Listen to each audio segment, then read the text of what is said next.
এই কোরআনটা এত শ্রেষ্ঠ হতো না যদি কিনা শ্রেষ্ঠ মানবের উপরে কোরআনটা নাজিল না হতো। জোরে কন্যা সুবহানাল্লাহ। শ্রেষ্ঠ মানব জনাবে আহমদ মুহাম্মদ সাল্লাল্লাহু আলাইহি ওয়াসাল্লাম, নবীজির শানে কোরআন, কোরআনের শানে নবীজি। আরেকবার বলেন সুবহানাল্লাহ। কোন মুফাসসির উল্লেখ করেছেন কোরআনের মান কোরআনের কাছে, নবীজির মান নবীজির কাছে, দুইটাই অতি সম্মানের। এক নবীদের সেরা নবী, মানবদের সেরা মানব, আরেক হচ্ছে কিতাবের মধ্যে শ্রেষ্ঠ কিতাব। এই দুইয়ের সমন্বয় যখন হয়েছে তখন গোটা পৃথিবীবাসীর জন্য হেদায়েতের মশাল এই কোরআনের মধ্যে নবীর মাধ্যমে আল্লাহ দিয়ে দিয়েছেন। সুবহানাল্লাহ। আল্লাহ বলেন আল্লাহু ইয়াখতাসসু বিরহমাতি মান ইয়াশা। আরে শোন, এই শ্রেণীগুলোর মধ্যে আমি আল্লাহ যারই ইচ্ছা তারই আমি হেদায়েত দান করি। জোরে কোন সুবহানাল্লাহ। হেদায়েতটা কি? হেদায়েতকে আল্লাহ রহমত বলে আখ্যা দিয়েছেন। তার মানে আল্লাহর দয়া যদি না আসে হেদায়েত পাওয়া সম্ভব না। আল্লাহর যদি দয়া না আসে আমার আপনার উপরে, তাহলে আমি আপনি হেদায়েত পাবো না। হেদায়েত আল্লাহ আম করে দিয়েছেন, প্রতিটা মানুষের জন্য উন্মুক্ত করে দিয়েছেন। আল্লাহ বলেন আল্লাহু যুল ফাযলিল আযীম। আরে শোনো, আমি আল্লাহ হলাম মহা অনুগ্রহদাতা। সুবহানাল্লাহ। অনুগ্রহ মানুষ করে, একে অপরকে দয়া করে, কিন্তু আল্লাহ বলেন আমি আল্লাহ হলাম মহা দয়ালু। দয়ালুর সেরা দয়ালু থাকতে পারে, সুপার দয়ালু থাকতে পারে। আল্লাহ বলেন আমি আল্লাহর দয়ার কাছে পৃথিবীর কোনো দয়াই চলে না। জোরে কোন আল্লাহু আকবার। বুখারী শরীফের একটা হাদিস, নবীজি আমার বলেন আল্লাহ পাক তার দয়াকে, ভালোবাসাকে, রহমতকে 1 2 3 করতে করতে 100টা খণ্ড করেছেন। খণ্ড কয়টা করেছেন? 100টা খণ্ড করছেন। করার পরে নবী আমার তার জবানে মোবারক দিয়ে বলেন আল্লাহ পাক ওই 100টা টুকরা ভালোবাসা রহমতের মধ্য থেকে এক টুকরা ভালোবাসারে গোটা আলমবাসীর জন্য উন্মুক্ত করে দিয়েছেন। সুবহানাল্লাহ। তার কাছে আছে কয় ভাগ? 99 ভাগ ভালোবাসা তার কাছে আছে, দয়া আছে তার কাছে। 1 ভাগ ভালোবাসার ফলে আরে একজন অন্যজনকে কেমন ভালোবাসে। একটা সন্তানকে তার পিতা কি পরিমাণে ভালোবাসে, একটা ভাই তার ভাইকে কেমনে ভালোবাসে, একটা স্বামী তার স্ত্রীকে কতটা মহাব্বত করে। একটা পশু প্রাণী দেখবেন, মুরগির ছানা বাচ্চা যদি চিল কিংবা অন্য পাখি ছোঁ মেরে নেওয়ার চেষ্টা করে, ওই মা মুরগিটা কত দূর পর্যন্ত উড়ে তেড়ে যায়। কথা বলেন ঠিক কিনা? আল্লাহ রসুল বলেছেন এই 1 ভাগ ভালোবাসা গোটা পৃথিবীর শুধু মানুষ না, গোটা জিন, দানব, পক্ষীকুল, মাছকুল যা কিছু আছে সব কিছুর ভেতরে আল্লাহ পাক 1 টুকরা ভালোবাসা বন্টন করে দিয়েছেন। সুবহানাল্লাহ। চিন্তা করেন, এই 1 টুকরা ভালোবাসা নিয়েই যদি আজকে আমাদের এই অবস্থা হয়, আর যার কাছে 99 ভাগ ভালোবাসা আছে তার ভালোবাসা বা রহমত বা দয়া কত বড় হতে পারে। আল্লাহু আকবার। আল্লাহ বলেন যুল ফাযলিল আযীম। আমার কাছে যে রহমত আছে, আমার কাছে যে মায়া আছে, ভালোবাসা আছে, এটা আর গণনা করে শেষ করা সম্ভব নয়। আল্লাহ তাআলা এবার বক্তব্য একটু ভিন্ন দিকে নিয়ে যাচ্ছে। আপনাদের কি কষ্ট হচ্ছে? কষ্ট হয়?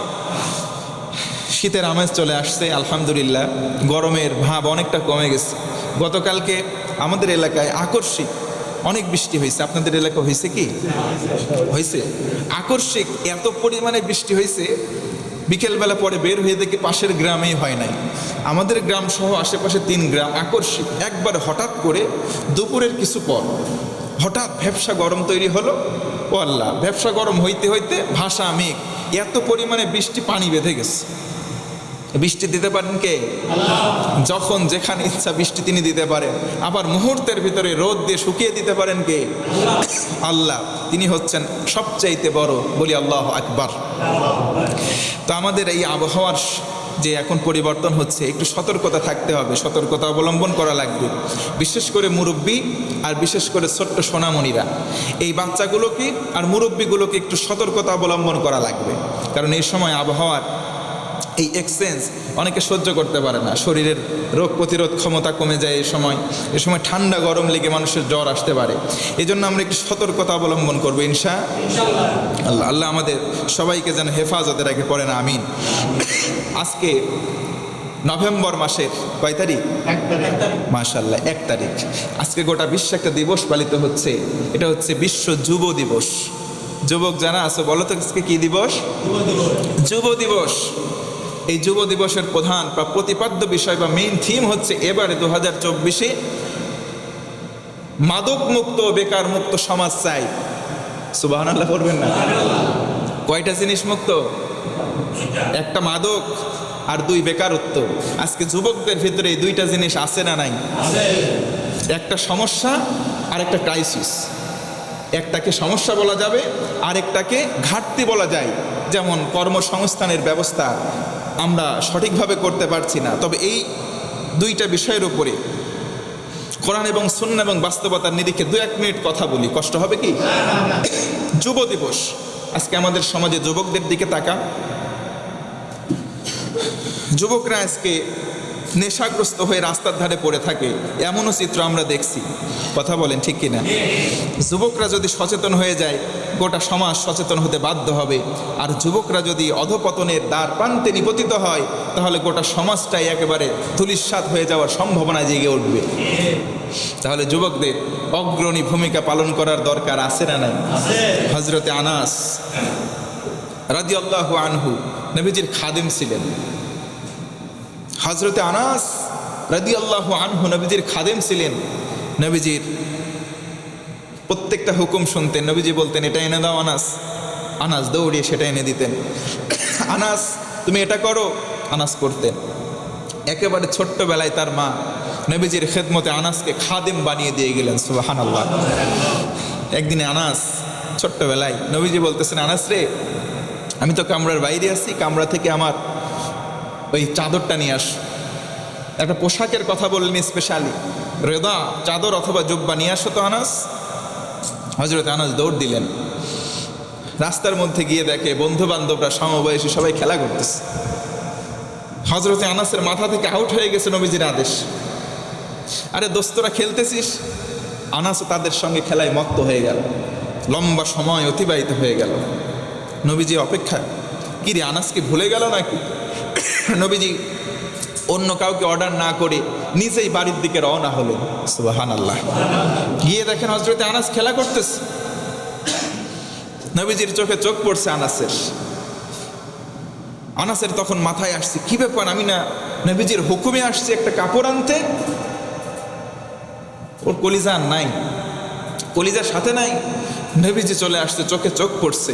হযরতে আনাস বলেন, নবীজি আমারে দেখে একটা রাগও করেন নাই, চোখটাও রাঙানি দেয় নাই, মুস্কি একটা হাসি দিয়েছে। কন্যা সুবহানাল্লাহ। হযরতে আনাস বলেন, নবীজির ওই মুস্কি হাসির একটা ছোট্ট শাসন আমি আনাসকে আজ পর্যন্ত সতর্ক করে দিয়েছি। সুবহানাল্লাহ। মনে রাখবেন, শুধুমাত্র শক্ত করে মারধর করে বেঁধে রেখে হুকুম করে মানুষকে আপনি কথা শোনাতে পারবেন না, বাধ্যানুগত করতে পারবেন না। কিছু কিছু সময় ছোট্ট ছোট্ট মানুষদেরকে, আমাদের ভাই ব্রাদারদেরকে, আমাদের সন্তানদেরকে এই মিষ্টি শাসনের মাধ্যমেও ভালো কাজ করানো সম্ভব। কথা বলেন ঠিক কিনা? তাহলে আসুন, আজকে আমার যুবকদের পদস্খলন হচ্ছে কেন? গোড়াই গলত আছে। আপনি দেখবেন বাবা সিগারেট খাচ্ছে, আমাদের গ্রামের কথা বলছি, শহরে আছে কিনা আমি জানি না। বাবা সিগারেট খায়, সিগারেট নিচে বলতেছে আগুন নাই, ছেলেকে নিজের ছেলেকে বলতেছে ম্যাচটা নিয়ে আই তো, আছে না নাই? এই যে কাজগুলো করছেন, ঘর থেকে সে মাদকের ট্রেনিং পাচ্ছে। তাহলে শিক্ষাঙ্গনে যখন সে যাবে, ইউনিভার্সিটিতে যখন যাবে, যখন বড় বড় শিক্ষা প্রতিষ্ঠানে যাবে, বন্ধুদের সঙ্গে মুক্ত বিহঙ্গে সেখানে বাপও দেখে না, মাও দেখে না, চাচাও নাই। কথা বলেন ঠিক কিনা? ওই পরিবেশ পাইলো, ওইখানে সিগারেটের ভেতরের ওই তামাকগুলো ফেলে দিয়ে ওই জায়গায় গাঁজাও ভরে তারা টান দেয়। কথা বলেন ঠিক কিনা? ওই যে ট্রেনিং বাড়িতে পাইছে। এই জন্য আমি বলবো গোড়াই গলত আছে, গোড়াই গলত আছে। আগে নিজে সতর্ক হন, নিজের শিক্ষাটা সন্তানকে দেওয়ার চেষ্টা করেন, ওই সন্তান নিঃসন্দেহে ভালো সন্তান হবে ইনশাআল্লাহ। তাহলে আজকে আমরা মাদক মুক্ত জিরো টলারেন্স সমাজ দেখতে চাই, যে মাদকের জিরো টলারেন্স, মাদক থাকবে না। আরে ভাই, মাদক থাকবে না, মাদক থাকবে না। জন্মের পর যখন থেকে বুদ্ধি হয়েছে তখন থেকে শুনতেছি আমরা, কি আপনারা কি শোনেন নাই যে মাদক খারাপ জিনিস? জানেন কি জানেন না? এর কথা বলেন, জানেন না সবাই? তো মাদক খারাপ জিনিস, মাদকের বিরুদ্ধে আইনগত ব্যবস্থা নেওয়া হয়, মাদকের বিরুদ্ধে এত অ্যাকশন।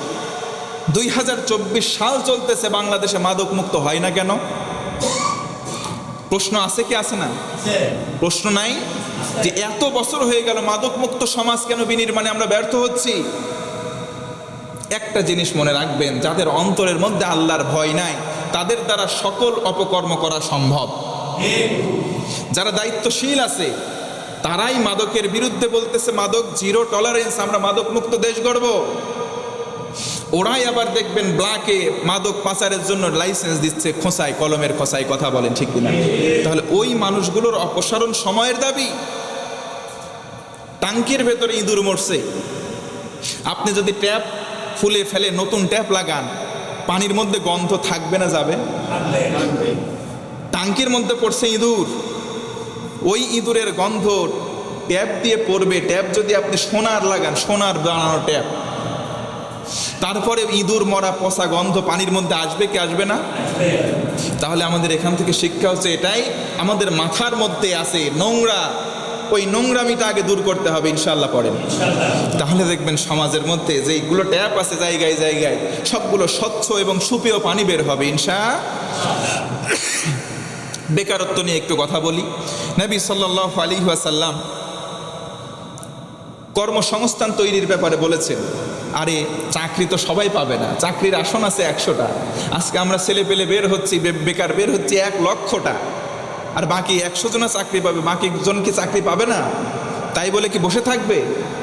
এটা বলেন, বসে থাকবে না। কর্মসংস্থান তৈরি করুন, নিজেকে কর্মসংস্থান তৈরি করুন, উদ্যোক্তা হওয়া লাগবে, নিজেকেই উদ্যোক্তা হতে হবে। বাংলাদেশের পরিপ্রেক্ষিতে আল্লাহ পাক গোটা বাংলাদেশকে সোনা দিয়ে ভরপুর করে দিয়েছেন। বাংলাদেশে নাই কি দামি দামি জিনিস? নাই কি? সবই আছে। কি কথা বলেন ঠিক কিনা? আমার দেশে গ্যাস আছে, ইউরেনিয়াম আছে, আমার দেশের সম্পদ, খনিজ সম্পদ দিয়ে ভরপুর করে দিয়েছে আল্লাহ। জোরে কন্যা সুবহানাল্লাহ। এইগুলোর সুষ্ঠু যদি রিপেয়ারিং হয়, সুষ্ঠুভাবে বন্টন হয়, গোটা দেশে মানুষ সব কিছু খেয়ে পড়ে আরো দেশটা উন্নতের চরম শিখরে উঠে যাবে ইনশাআল্লাহ। কিন্তু সুষ্ঠু বন্টনের আজকে বড্ড অভাব, একটা মূলনীতির কারণে, সেটা হচ্ছে কোরআনের সঠিক শিক্ষা নাই। কথা বলেন ঠিক কিনা? কোরআনের শিক্ষা মানে আল্লাহর শিক্ষা, আরে আল্লাহর শিক্ষা মানে আল্লাহর ভয়, আর আল্লাহর ভয়কে বলা হয় তাকওয়া। তাকওয়া হচ্ছে কি? আল্লাহর ভয় দেওয়া। আল্লাহর ভয় যদি সবার অন্তরে থাকতো, অন্যায়কে যদি সবাই ছেড়ে দিতাম, তাহলে আমার দেশে কেউ খেত আর কেউ খেত না, এই পরিস্থিতি হতো না। তাহলে বেকারত্ব দূর করার জন্য আমরা গভর্নমেন্টকে গালি দেব না। আমার আসন আছে 100টা, আমরা পাশ করতেছি প্রতি বছর 1 লক্ষটা, তাহলে আমার গভর্নমেন্ট তো 100-র বেশি নতুন করে সংস্থান তৈরি করতে পারবে না। কি কথা বলেন ঠিক কিনা? তাহলে আমাদের কি কাজ করতে হবে? উদ্যোক্তা হতে হবে, নিজেকে নিজে নিজে উদ্যমী হব। কৃষি শিক্ষা অনেকে পড়তেছে, গ্রাম্য মানুষ আমরা। আরে শিক্ষিত হইছো তাই কি? আমাদের দেশের শিক্ষিতদের একটা সমস্যা কি জানেন ভাই? যদি বিএ পাস, এমএ পাস করে ফেলে, ও চিন্তা করি এত পাস করছি, এই পাস করে আমি এই মাঠে আবার কাজ করব না। রে ভাই, এই টেন্ডেন্সি থেকে বের হতে পারবেন না যতদিন আপনি বেকারই থাকবেন ততদিন।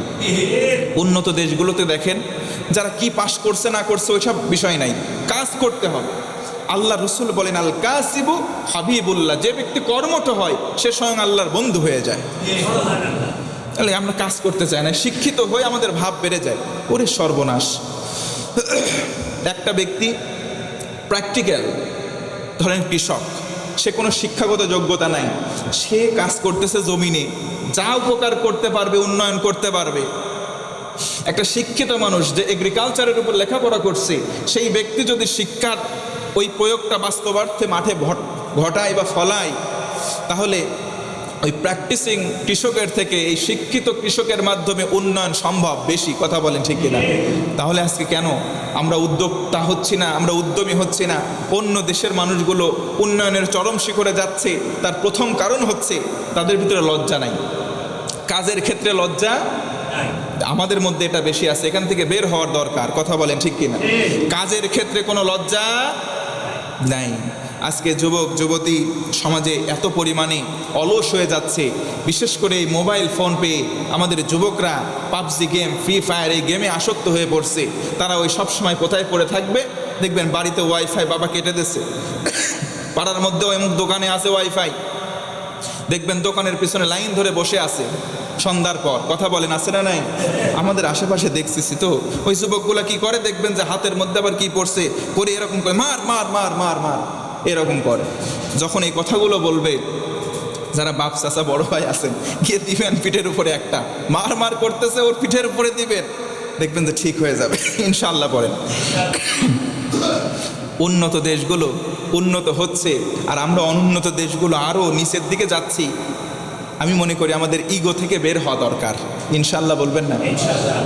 আজকে একটা মানুষ দেখবেন দোকান দিচ্ছে, পাশে যদি আরেকটা মানুষ দোকান দেয়, আচ্ছা বলেন তো ওই দোকানের কি বেচা কিনা কমে যাবে? এটা অনেকে মনে করে যে আমার ঔষধের দোকান, আমার পাশে আরেকটা ওষুধের দোকান দেওয়া হলে মনে হয় আমার ঔষধের বেচা কিনা কমে যাবে। না, ব্যবসা তা বলে না, বিজনেস এটা তা বলে না। বলে একটা দোকানের পাশাপাশি যখন ওই পণ্যের সমাহার পাশে আরও বসবে, তখন ওখানে কমবে না, বরং প্রতিযোগিতা মনোভাব তৈরি হবে, কাস্টমারের সংখ্যা বেড়ে যাবে। তাহলে আজকে আমাদের ভিতরে কি সমস্যা? এ যুবক, তোমাদেরকে বলছি আজকে যুব দিবস, মাদককে আমরা ছেড়ে দেবো ইনশাল্লাহ। শুধু ইনশাল্লাহ বললে হবে না, গার্জিয়ান যারা আছেন আমি তাদেরকে বলবো একটু সচেতন হওয়া লাগবে। ইনশাল্লাহ বলেন না? আপনার ছেলে আপনার মেয়ে কোথায় যাচ্ছে, কার সঙ্গে মিশামিশি করছে, লেনদেন করছে, একটু সতর্ক হব। কারণ সবচাইতে সতর্কতাই পারে একটা সমাজকে বিনির্মাণের ক্ষেত্রে অগ্রণী ভূমিকা পালন করাতে। কথা বলেন ঠিক কি না? তাহলে আমরা যারা গার্জিয়ান আছি, অভিভাবক আছি, আমরা আজকে থেকে আমার সন্তান, আমার ছেলে, আমার মেয়ে, আমার ছোট ভাই, আমার ছোট বোন কোথায় কিভাবে মেশামেশি করছে, কোথায় চলাফেরা করছে, কাদের সঙ্গে যাচ্ছে, একটু নজরদারি করব। সবাই বললেন না ইনশাল্লাহ?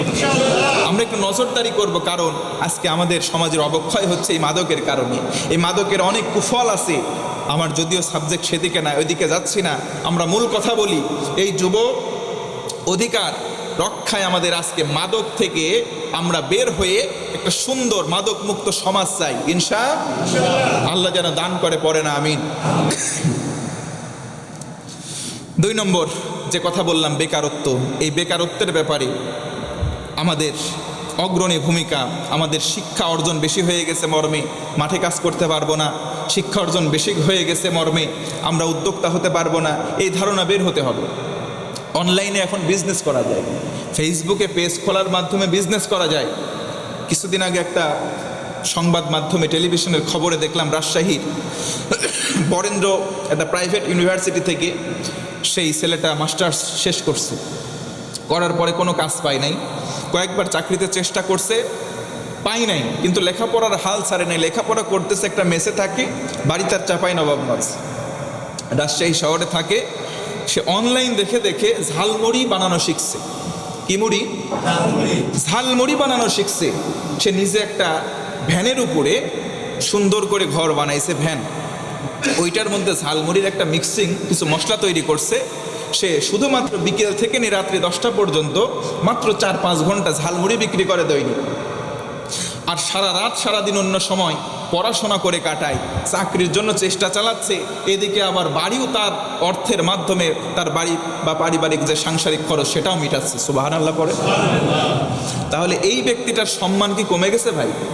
আপনি না খেয়ে থাকেন, কেউ দেখবে না। আপনি না খেয়ে থাকেন, কেউ দেখবেন না। আপনি মাস্টার্স 3 ডবল মাস্টার্স মারছেন, আপনি না খেয়ে পড়ে আছেন, কেউ আপনাকে দেখবে না। আপনি মাস্টার্স পাস করছেন, ভালো কথা। যদি আপনি কি বলে ওটা, পাইট দেওয়া, কি বলে, দিনে প্রতিদিন যে কি বলে, পাইট দেওয়া বলে, তো জোন দেওয়া, পাইট দেওয়া, তো আপনি পাইট দিয়ে খান, লোকে আপনাকে খারাপ বলবে না। কথা বলেন ঠিক কিনা? যে আপনি চাকরি পান নাই, এই কাজ করতেছেন, আপনি হীনমন্য হবেন না। আপনি যে ওটা অর্জন করে খাওয়া দাওয়া করতেছেন সংসারকে নিয়ে, এই জন্য আপনি হীনমন্য হবেন না। না খেয়ে পড়ে থাকেন, কেউ দেখবে না। আপনি কাজ করে খান, আল্লাহ রসুল বলেছেন আপনি আল্লাহর বন্ধু হয়ে যাবেন। সুবহানাল্লাহ। তাহলে আজকে থেকে বেকার হওয়ার বা দায়িত্বশীলদেরকে গালি দেওয়ার এই টেন্ডেন্সি থেকে আমরা বের হয়ে আসবো। নিজে নিজে কর্মঠ হব ইনশাআল্লাহ। পড়েন, অন্য দেশের সব যুবকরা লেখাপড়ার পাশাপাশি কাজ করে, আর আজকে আমাদের দেশের ছেলেপেলেরা লেখাপড়ার পাশাপাশি কিচ্ছু করে না, শুধু বাপের থেকে নেয়, বসে খায় আর শেষ করে। আর অন্য দেশের ছেলেপেলেরা শিক্ষা ক্রমের ভিতরে থাকাকালীন সময়ে নিজেরা শিক্ষা অর্জন করে, নিজেরা পার্ট টাইম জব করে নিজের শিক্ষার খরচও ওখান থেকে ব্যাকআপ দেয়, আবার পরিবারকেও সাপোর্ট দেয়। এই কাজ, এই মন মানসিকতা আমাদের মধ্যে আনা দরকার। যুবক ভাইয়েরা, আল্লাহ পাক যেন খালিদ বিন ওয়ালিদের কাতারে সব যুবকদেরকে কবুল করে, পড়ে না আমিন। এবার আল্লাহ বলেন, মা নানসাখ মিন আয়াতিন আও নুনসিহা নাতি বিখাইরিন মিনহা আও মিথলিহা। জোরে বলি সুবহানাল্লাহ। আল্লাহ বলেন, আমি এই কোরআনের আয়াতের আগে কিছু আয়াত নাজিল করছিলাম। এই আয়াত দ্বারা উদ্দেশ্য শুধু কোরআনের আয়াত নয়, আয়াত মানে নিদর্শন হতে পারে, সেটা তাওরাত, জাবুর, ইনজিল, অন্যান্য সহিফা। আল্লাহ বলেন, আমি যা নাজিল করেছিলাম মানে অতীত, এবং এমন কিছু নাজিল করছি এবং করব ইন ফিউচার, ভবিষ্যতে, আগের চেয়ে এই আয়াতগুলো বা নিদর্শনগুলো অতি উত্তম। সুবহানাল্লাহ। এবং একটা নিদর্শনকে অন্য একটি ভালো নিদর্শন রহিত করে দিতে পারে, হুকুমটাকে রদ করে দিতে পারে। তার মানে আগে আমাদের কেবলা ছিল বাইতুল মাকদাস, বাইতুল আকসার দিকে, ওই দিকে ফিরে নামাজ আদায় করা হতো, পশ্চিম বা কিবলা ওই দিকে। এবার এখন তো আমরা পশ্চিম দিকে কিবলা করি।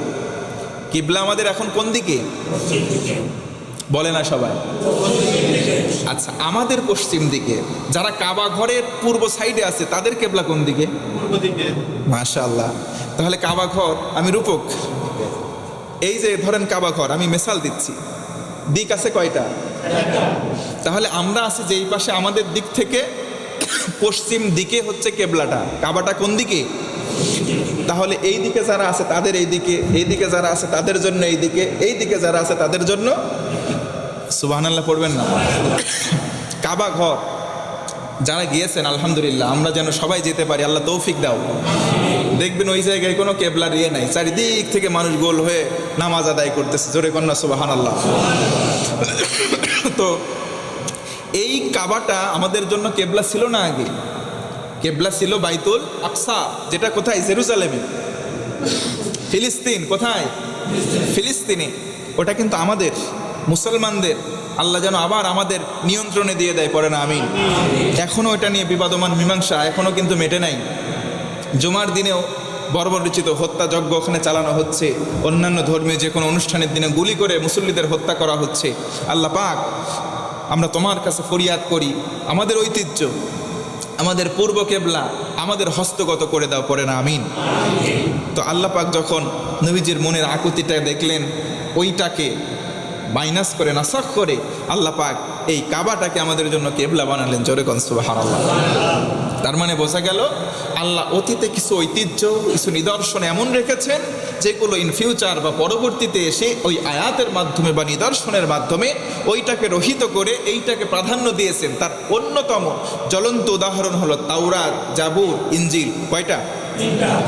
এই তিনটাকে বিশ্বাস করতে হবে, লা শাক্কা ফিহি, এতে কোনো সন্দেহ নাই। কিন্তু ওই তিনটার কোনো বিধান মানা যাবে, কারণ আল্লাহ পাক কোরআন দিয়েছেন, ওই তিনটাকে বিশ্বাস করতে হবে আর কোরআনের বিধানটাকে মানতে হবে ইনশাআল্লাহ। এখান থেকে বোঝা গেল কোরআন আসার ফলে এই তিনটা নসক হয়ে গেছে। সুবহানাল্লাহ পড়ে। নসক মানে কি? রহিত হওয়া, মানে সাময়িক সময়ের জন্য হুকুমটাকে স্থগিত করা হয়েছে। আল্লাহ ঠিক ওই কথা বলেন, আলাম তা'লাম আন্নাল্লাহা আলা কুল্লি শাইইন কাদির। আরে শোনো ও পৃথিবীর মানুষেরা, আমি আল্লাহ শুধু এইটাই করতে পারি না, গোটা কুল মাখলুকাতের উপরে আমি আল্লাহ একচ্ছত্র ক্ষমতাবান। জোরে কোন সুবহানাল্লাহ। আলাম তা'লাম আন্নাল্লাহা লাহু মুলকুস সামাওয়াতি ওয়াল আরদ। তুমি কি জানো না এই মহাকাশের সার্বভৌমত্ব, পৃথিবী, আসমান, জমিন, নভোচার যা কিছু দেখো সব কিছুর একমাত্র মালিকানা কার? ওয়ামা লাকুম মিন দুনিল্লাহি মিন ওয়ালিয়্যিন ওয়ালা নাসির। আরে শোনো, সার্বভৌমত্বের মালিক যদি আমি আল্লাহ হই, আমি আল্লাহ বাদে সাহায্য করবে পৃথিবীতে এমন কেউ আছে নাকি? আল্লাহ ইন্টারোগেটিভ সেন্টেন্স দিলেন, প্রশ্নবোধক দিয়ে বললেন, পৃথিবীর সার্বভৌমত্বের মালিক যদি আমি আল্লাহ হই, তাহলে যে কোনো বিষয়ে, যে কোনো পারপাসে তোমাদের সাহায্যকারী অন্য কেউ আছে কি? জোরে বলেন, আছে? আমাদের সাহায্যকারী একমাত্র কে? নাসরুম মিনাল্লাহ ওয়া ফাতহুম করিব, আল্লাহর পক্ষ থেকে যখন সাহায্য চলে আসবে, বিজয়ের রাস্তা, বিজয়ের দরজা আমাদের জন্য উন্মুক্ত হবে। সুবহানাল্লাহ পড়ে। আল্লাহ তাআলা বলেন, আম তুরিদুনা আন তাসআলু রাসূলাকুম কামা সুইলা মূসা মিন ক্বাবল। জোরে কোন আল্লাহু আকবার। এখানে আয়াতে আল্লাহ পাক বলেন, হে বিশ্বাসীগণ, মূসা আলাইহিস সালাতু ওয়াস সালামের সময় ওই জাতিগুলো মূসা নবীকে অতিষ্ঠ করে তুলতো প্রশ্ন করে। একটু বোঝার চেষ্টা করেন, মনোযোগ আছে তো? তাকবীর দেন, আল্লাহু আকবার। আল্লাহ রসুলকে আল্লাহ পাক বলছেন, নবী মূসার সময় তার কিছু অনুসারী ছিল, এই মানুষগুলো একটা গ্রুপে ভাগ হয়ে নবী মূসাকে সব সময় খালি প্রশ্ন করে অতিষ্ঠ করে তুলতো। কি করত? প্রশ্ন করত, প্রয়োজনীয় অপ্রয়োজনীয় খালি প্রশ্ন করত। এটা সতর্ক করতেছেন আল্লাহ স্বয়ং নবী মুহাম্মদ সাল্লাল্লাহু আলাইহি ওয়াসাল্লামকে। আজও পৃথিবীতে দেখেন, খাওয়া নাই, দাওয়া নাই, অন্য কোনো কাজ নাই, শুধু আলেম ওলামাকে প্রশ্ন করে এমন মানুষ আছে না নাই? তাহলে দেখেন, সেকাল একাল, আবার পরবর্তীতে কিয়ামত পর্যন্ত এই রকম শয়তান মার্কা কিছু মানুষ থাকবেই। কথা বলেন ঠিক কিনা? তো আল্লাহ এবার তাদের ব্যাপারে বলতেছেন, খোলাসা করতেছেন, নবী মুহাম্মদ সাল্লাল্লাহু আলাইহি ওয়াসাল্লাম, আন তাসআলু রাসূলাকুম কামা সুইলা মূসা মিন ক্বাবল ওয়া মান ইয়াতাবাদ্দালিল কুফর বিল ঈমান। তাদের কাজ ছিল শুধু ঈমানটাকে কুফরে কনভার্ট করা। নাউজুবিল্লাহ বলে। তারা কিন্তু জ্ঞানী ছিল, মূসা নবীর অনুসারী ছিল, তাদের কাজ ছিল ঈমানটাকে কনভার্ট করে কুফরে নিয়ে যাওয়া, মানে মানুষকে কাফের বানানো। কি বানানো? কাফের বানানো। অথচ তারা কিন্তু মূসা নবীর অনুসারী। পাশ থেকে খালি প্রশ্ন করতো, মূসা তোমার আল্লাহ প্রশ্ন করো তো, আল্লাহ কিসের তৈরি? আল্লাহ দেখবো আমরা, আল্লাহ দেখতে চাই, আল্লাহ তোমার সঙ্গে নাকি কথা বলে তোর পাহাড়ে, চলো দেখি আল্লাহকে দেখবো। নাউজুবিল্লাহ বলে।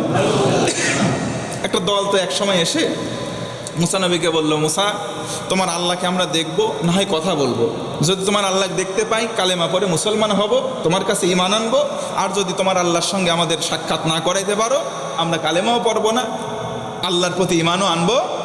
এটা মূসা নবী বিপাকে পড়ে গেলেন, খালি সকাল বিকাল প্রশ্ন আর প্রশ্ন, নিয়ে গেলেন চল যাই তুর পাহাড়ে। আল্লাহু আকবার। আরে আল্লাহরে কি দেখা যায়? আওয়াজ দেন, দেখা যায়? তো আল্লাহ তাআলা তখন মূসা নবী আলাইহিস সালাতু ওয়াস সালামের আবদার বাদ তো আর দিতে পারেন নাই।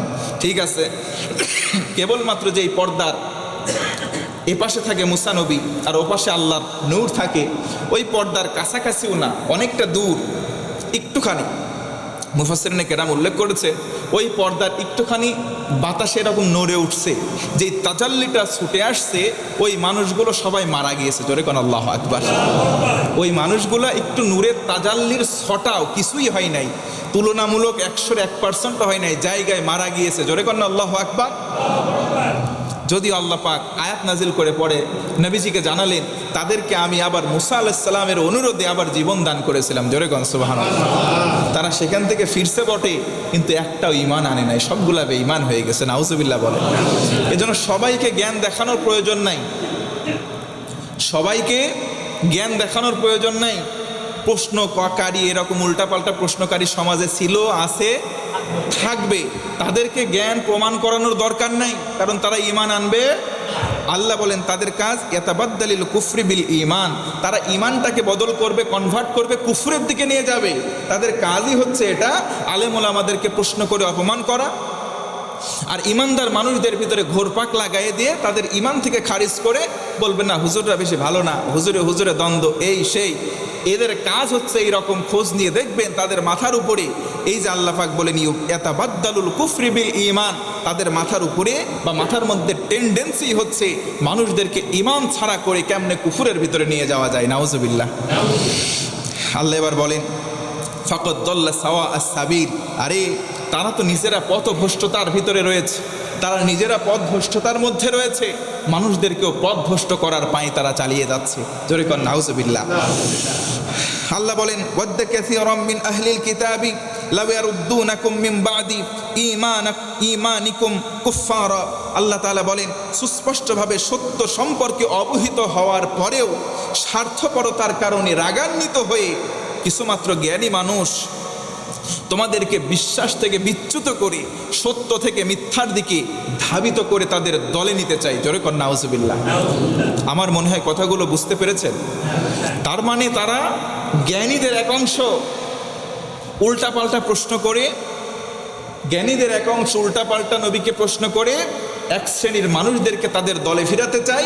মূলত তাদের উদ্দেশ্য সত্যর দিক থেকে নিয়ে মানুষদেরকে মিথ্যার সঙ্গে মিশিয়ে দিতে চাই। নাউজুবিল্লাহ। মিন ইনদি আনফুসিহিম মিন বাদি মিম্মা তাবায়্যানা লাহুমুল হক। আল্লাহ তাআলা বলেন, যারা সত্য অস্বীকারী রূপে ফিরে পেতে চায় তোমরা তাদেরকে ক্ষমা করো, উপেক্ষা করো, যতক্ষণ না পর্যন্ত আল্লাহ তাআলা এই বিষয়ে চূড়ান্ত ফয়সালা না দেন। জোরে বলুন আল্লাহু আকবার। তাদেরকে উপেক্ষা করে চলো, তারা যা করতেছে করুক, এই ঘোষণা দিচ্ছেন কে? আল্লাহ। তার মানে যারা বেশি বেশি প্রশ্ন করে, মুসা নবীর সময় কিন্তু কাহিনী, কোন নবীর সময়? মুসা নবীর সময় সতর্ক করতেছেন প্রায় ১৫০০ বছরে আমাদের নবীকে। জোরে করেন আল্লাহু আকবার। যে তার প্রশ্ন করতে থাকুক, হে রাসূল আপনি তাদেরকে উপেক্ষা করেন, তাদেরকে গোনার টাইম দেন না, তাদেরকে গুইনেন না, এবং যতক্ষণ পর্যন্ত না আল্লাহ তাআলা এই বিষয়ে চূড়ান্ত ফয়সালা না দেন। আল্লাহু আকবার। তার মানে আল্লাহ কিন্তু ছাড় দেয়, ছেড়ে দেবে, আল্লাহর ফয়সালা দেবে। দায়িত্ব নিচ্ছেন কে? এই ঘোষণাও দিচ্ছেন কে? আল্লাহ। এবার আল্লাহ বলেন, হাত্তা ইয়াতি আল্লাহু বিআমরিহি ইন্নাল্লাহা আলা কুল্লি শাইইন কাদির। ওরা মনে করতেছে পদচ্যুত করেই শান্তিতে থাকবে, ওদের দল বিজয় হবে। না, আল্লাহ বলেন আমি তোর দলের উপরে যে রকম ক্ষমতাবান, আমি আলেমদের উপরে ঠিক সেই রকম ক্ষমতাবান। আল্লাহু আকবার। এবার আল্লাহ বলেন ওয়া আকিমুস সালাত। বক্তব্য এবার অন্যদিকে নিয়ে যাচ্ছে, সবাই মিলে ভালো হয়ে যা। জোরে কোন সুবহানাল্লাহ। তাহলে এই আয়াত আজকে আমাদের জন্য প্রযোজ্য কি প্রযোজ্য নয়? আজকে আমাদের সমাজে এইরকম শ্রেণীর কিছু মানুষ থাকলে উদাত্ত আহ্বান জানাই, সূরা বাকারা ১০৮ নম্বর আয়াতে কারিমা, আপনি এই আয়াতের দাবি অনুযায়ী ভালো হয়ে যান, আল্লাহ যেন কবুল করে। এবার আল্লাহ সবাইকে আবার ডেকে ঐক্যবদ্ধ করে বলতেছেন ওয়া আকিমুস সালাতা ওয়া আতুস যাকাত। এ আমার বান্দারা, এ শোন, সবাই যদি জান্নাতে যাওয়ার একস্রোতে একমাত্র টেন্ডেন্সি বা মন মানসিকতা থাকে, আকিমুস সালাত, নামাজ কায়েম করো। সুবহানাল্লাহ। ওয়া আতুস যাকাত, যাকাত দিয়ে দাও। ওয়া মা তুকদ্দিমু লিআনফুসিকুম মিন খায়রিন, আর তোমরা যতটুকু সাধ্যের মধ্যে হয় ততটুকুন সৎ কাজ করতে থাকো, নেক আমল করতে থাকো। সুবহানাল্লাহ পড়ে। এই আয়াতের ব্যাপারে মুফাসসির তাফসীর ইবনে কাসির তিনি উল্লেখ করেন, নবীজির জামানায় সাহাবায়ে কেরাম নবীজিকেও পাল্টা প্রশ্ন করা শুরু করলো, এই আয়াত নাজিল হয়ে গেল। এবার সাহাবায়ে কেরাম যখন আয়াত শুনলো, শোনার পরে আর প্রশ্ন করে না। নবীজি আছে কিন্তু প্রশ্নের সংখ্যা কমে গেছে। সুবহানাল্লাহ পড়ে। নবীজি বলেন, কিছু কিছু হুকুম আর বিধান নাজিলই হতো না যদি প্রশ্ন না করতো। প্রশ্ন করে অনেক সময় কঠিন করে নেয় তারা নিজেদের জন্য। যেমন হজের যখন বিধান নাজিল হলো, এই আয়াতের ব্যাপারে মুফাসসির উল্লেখ করেছেন, হজের বিধান ফরজ করা হলো। সাহাবীদের মধ্যে একজন এসে বলতেছে, ইয়া রাসূলুল্লাহ, হজ কি কুল্লু ইয়াউমিন, প্রতিদিন করব, নাকি কুল্লু আমিন, প্রতি বছর করব? প্রশ্ন করছে, অবান্তর প্রশ্ন। যদি ফরজ করা হয়েছে, ওই যে একটা মনে আছে কিনা আপনাদের, বনি ইসরায়েলের সময় মুসা নবী আলাইহিস সালাতু ওয়াস সালামের যুগে একটা মানুষকে খুন করা হলো, তার ভাতিজা চাচাকে খুন করছিল, বললো যে একটা গরুর গোশত, গরুকে জবাই করো। উল্টা পাল্টা প্রশ্ন করে তারা নিজেদের উপরে কঠিন বিধান চাপায় নিছিল। তেমনিভাবে আল্লাহ রসুল চুপ করে থাকলেন যে হজ কোন বার করবে, আল্লাহ রসুল চুপ করে থাকলেন। এরপরে বিধান নাজিল হলো। আল্লাহ রসুল সাল্লাল্লাহু আলাইহি ওয়াসাল্লাম যদি সে সময় বলতেন নাম, আল্লাহ রসুল নিজে বলেন, যদি আমি একবার হ্যাঁ বলতাম তাহলে প্রতি বছর গোটা বিশ্বের সব মুসলমানদের জন্য হজ করা আবশ্যক হয়ে যেত। আল্লাহু আকবার। তখন আল্লাহ রসুল একটু সুকুত থাকলেন, একটু অবনত চিত্তে চুপচাপ থেকে তারপরে বললেন, না, এটা খাস আমল, এটা আম করেন নাই। জোরে আরেকবার সুবহানাল্লাহ। এটা সামর্থ্যবান ব্যক্তির জন্য জীবনে একবার, জীবনে কয়বার? একবার ফরজ। কেউ যদি সামর্থ্য হয়ে যায়, বারবার যদি করে, তার জন্য এটা নফল বা অতিরিক্ত হয়ে যাবে, এতে কোনো গোনা নাই।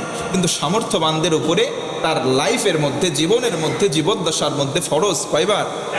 একবার। এই জন্য আমরা বেশি প্রশ্ন করব না ইনশাআল্লাহ। আল্লাহ বলেন, আসো এবার আমরা এক অ্যাঙ্গেলে, এক প্ল্যাটফর্মে, একই প্যান্ডেলের মধ্যে আসি। আকিমুস সালাত, নামাজ পড়ো। কি পড়ো? আজকে সমাজে নামাজ নাই। আজকে সমাজে নামাজ নাই। ফজরের সময়ে দৃশ্য দেখে সত্যি হৃদয়ে রক্তক্ষরণ হয়। ফজরে মুসল্লি পাওয়া যায় না, আর জুমার দিনে দোতলা তিনতলা পর্যন্ত জায়গা দেওয়া যায় না। এই মুসল্লির দরকার তো আমাদের না, আমাদের দরকার সুন্দর সমাজ বিনির্মাণে মুসল্লি হতে হবে। কয় ওয়াক্তের? শুধু শুকুর আলী মুসল্লি হয়ে লাভ নাই।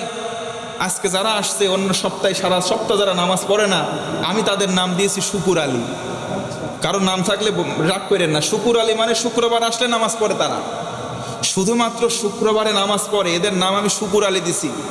এই মানুষগুলো শুধু সপ্তাহে শুক্রবারে নামাজ পড়ে, আর নামাজ পড়ে না। এ ভাই শোনেন, কিয়ামতের দিন জান্নাত আর জাহান্নাম দুই দলে বিভক্ত হয়ে যাবে। জান্নাতীরা জাহান্নামে দেখতে পারবে তার পরিচিত জন আত্মীয় স্বজনদেরকে, বলবে ওই যে দেখ না আমাদের গ্রামের অমুক, তুমি আজকে জাহান্নামে কেন?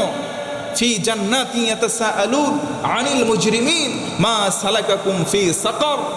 ক্বালু, তাদের জবান জাহান্নামে পুড়বে আর বলবে লাম নাকু মিনাল মুসাল্লিন। আরে ভাই, তোমরা না নামাজ পড়তা, আমরা তো নামাজ পড়ি নাই। আমরা ছিলাম হয় শুকুর আলী, না হয় ছিলাম রমজান আলী, শুধুমাত্র রোজার মাসে নামাজ পড়তাম। এমন মুসল্লি আছে না নাই? রমজান মাসে শুধু নামাজ পড়ে, সারা বছর খোঁজ নাই।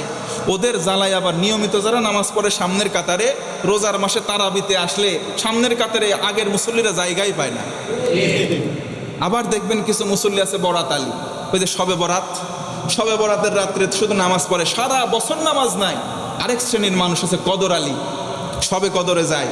ওরা কয় হাজার মাসের চাইতে এই রাত শ্রেষ্ঠ, এক রাতে ইবাদত করবার 1000 বছর তো বাঁচ পইলা লে।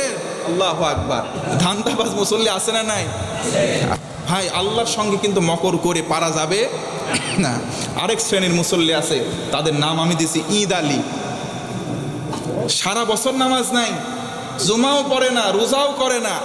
চিন্তা করে ঈদের নামাজ আইছে, যদি ঈদগায় না যায়, মরে গেলি তো আমাকে কেউ জানাজাই দিবি না, যাই ঈদগায় নামাজ পড়তে যায়।